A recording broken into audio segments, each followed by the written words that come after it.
ఇవాళ AP Telangana MLA కోట MLC నామినేషన్ల స్క్రూటీనీ చేయనున్నారు అధికారులు.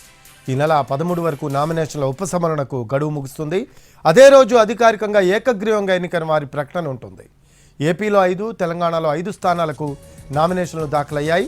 తెలంగాణలో 3 పార్టీల అభ్యర్థులు నామినేషన్ దాఖలు చేశారు. కాంగ్రెస్ నుంచి అద్దంకి, శంకర్ నాయక్, విజయశాంతి నామినేషన్ వేయగా బీఆర్ఎస్ నుంచి దాసోజు శ్రవణ్ నామినేషన్ దాఖలు చేశారు. సిపిఐ నుంచి నెల్లికంటి సత్యం నామినేషన్ దాఖలు చేశారు. అటు ఏపీలో టీడీపీ నుంచి బీద రవిచంద్ర, బీటీ నాయుడు, గ్రీష్మ నామినేషన్ దాఖలు చేశారు. అలాగే ఏపీ బీజేపీ నుంచి సోము వీర్రాజు నామినేషన్ వేయగా జనసేన అభ్యర్థి నాగబాబు ముందుగానే నామినేషన్ వేశారు.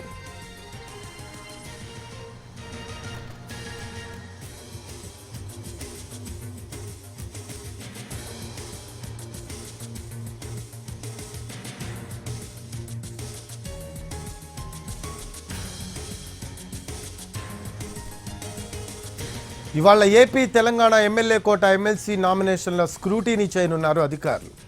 ఈ నెల 13 వరకు నామినేషన్ల ఉపసంహరణకు గడువు ముగుస్తుంది. అదే రోజు అధికారికంగా ఏకగ్రీవంగా ఎన్నికైన వారి ప్రకటన ఉంటుంది. ఏపీలో 5, తెలంగాణలో 5 స్థానాలకు నామినేషన్లు దాఖలయ్యాయి.